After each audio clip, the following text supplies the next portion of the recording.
Hello YouTube, this is Morgan, Airspeed Prime here at my next Star Wars comic review. This one's going to be for Star Wars Poe Dameron, issue number 3.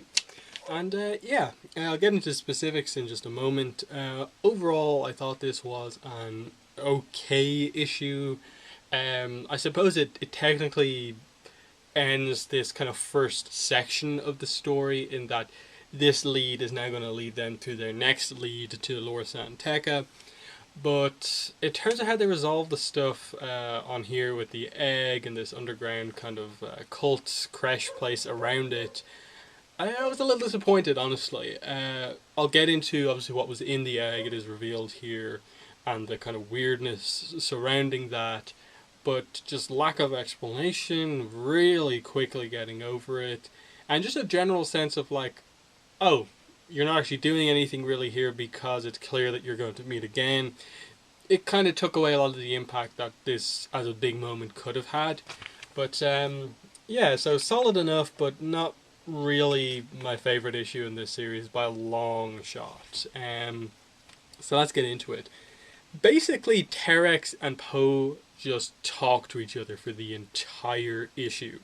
Like there's some brief little moments of a scuffle, but for the most part there's no real fight that happens here. It is just Poe does something, oh actually I've outthought you, wait I've outthought you, vice versa, big incident happens, let's resolve this.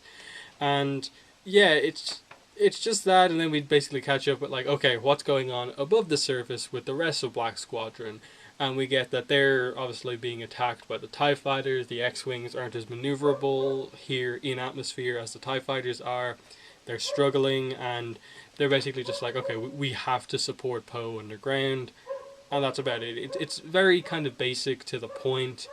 But what we get here is that, you know, as Poe and Terex are talking, the heat is actually helping the egg to hatch. We thought the flamethrowers were going to destroy the egg last issue, but here it actually forces it to hatch, and obviously the main woman kind of in charge of this place is really happy about it as it opens. And it is revealed that what is inside is this thing. And the whole issue, we never get an explanation as to what this thing exactly is. There's more to it than that, but right now this is it. Immediately it starts attacking everyone, this blue one. It looks like a kind of good version, you know, light blue.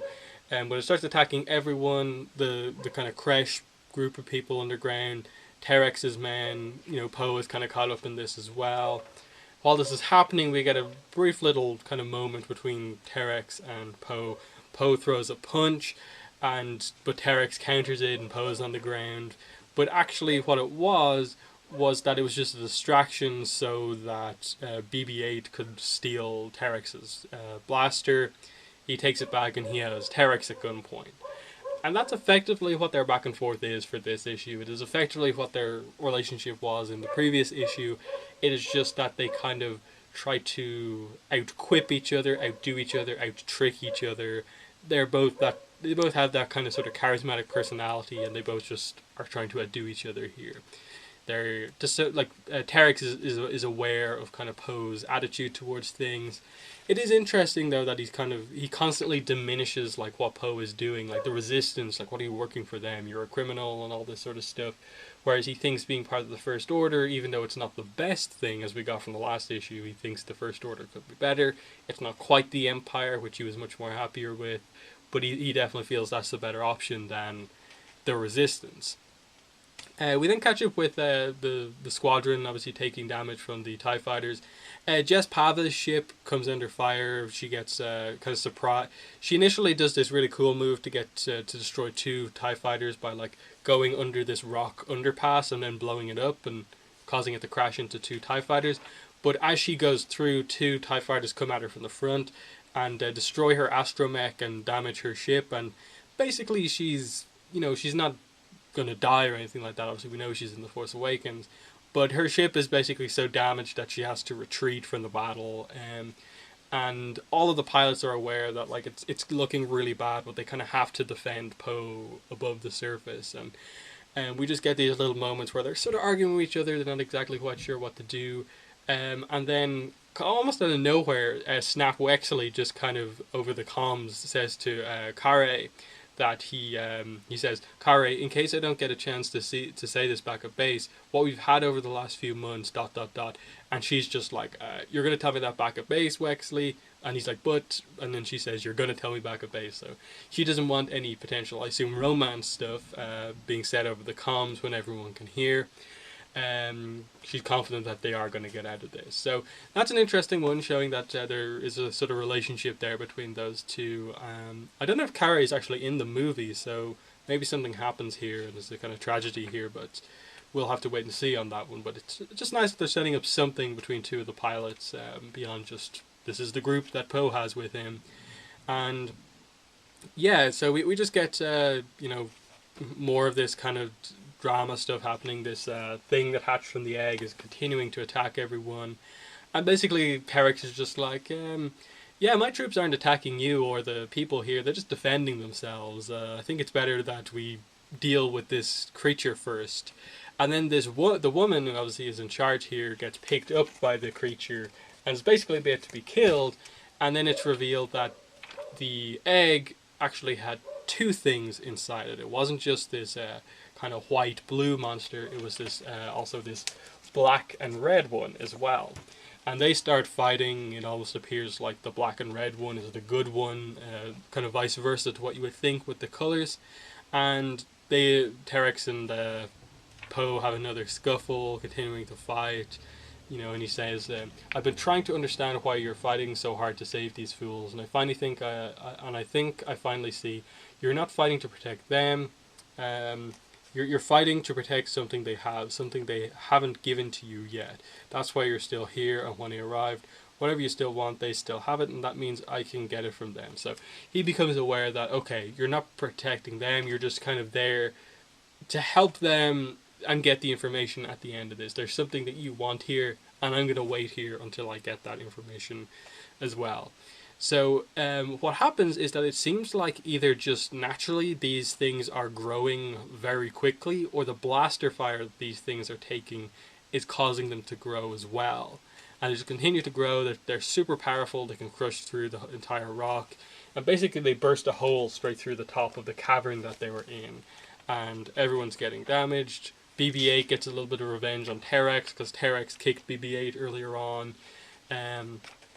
And yeah, the fight continues outside. They kind of get in the way of the whole TIE Fighter versus X-Wing battle. And they kind of resolve that there as well.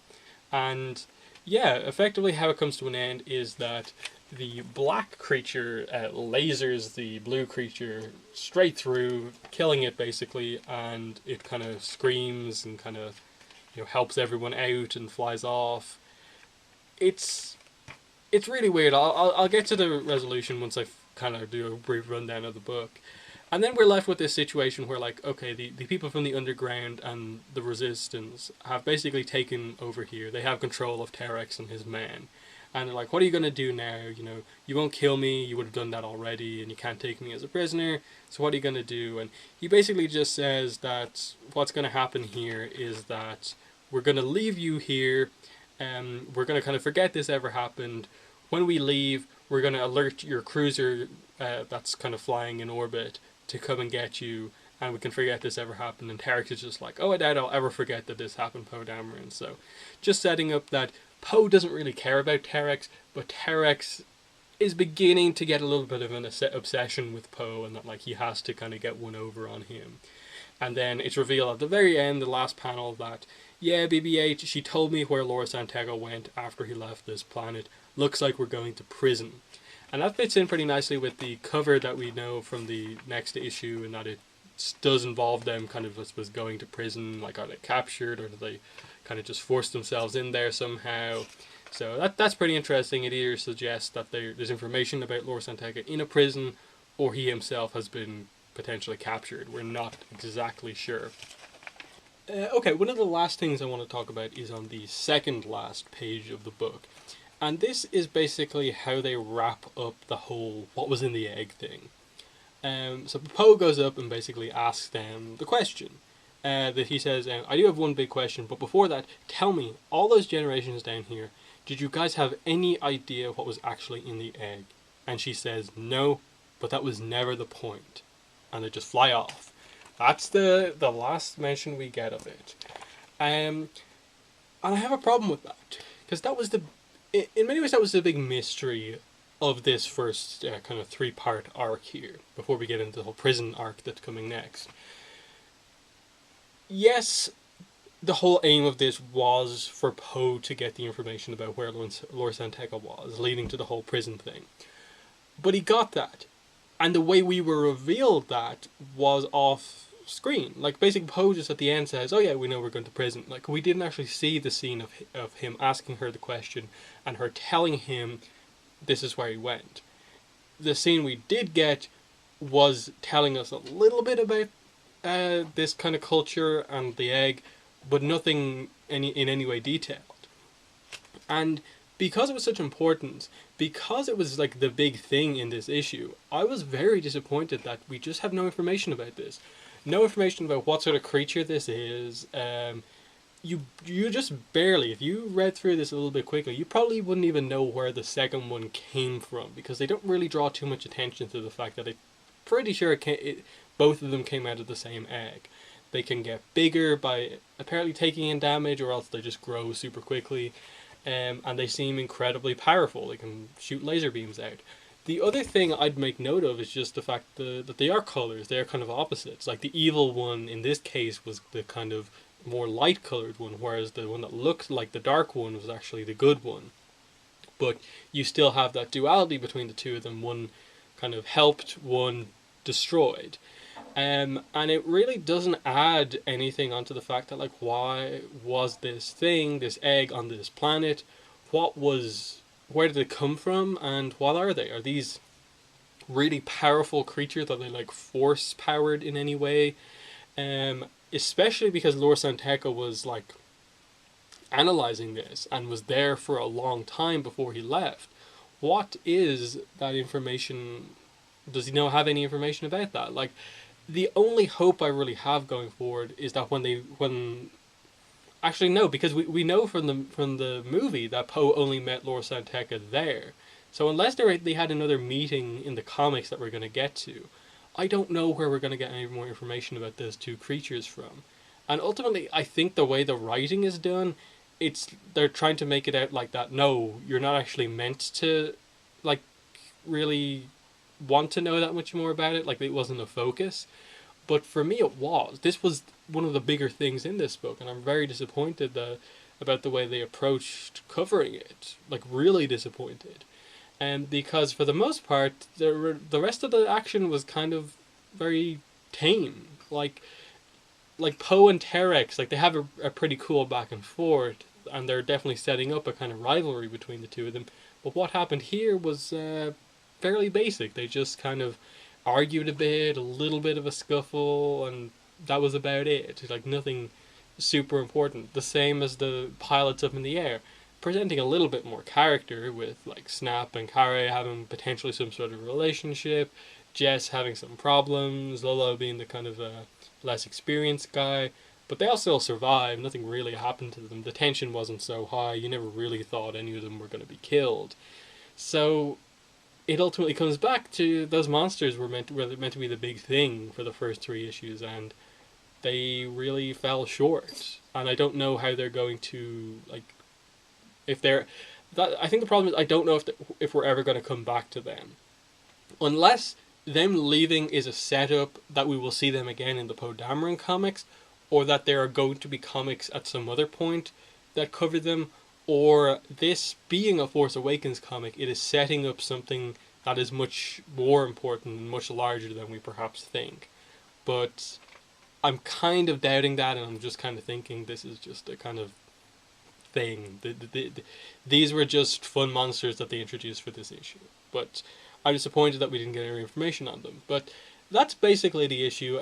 I really liked the first 2 issues. This one, I think, was a little bit of a letdown. I still have a lot of hope. I think the prison arc could be really fun. Like, if it goes the way I think it could go, with them really making good use of Poe's personality as he's, like, fakes being a prisoner or whatever they do, that could be really fun.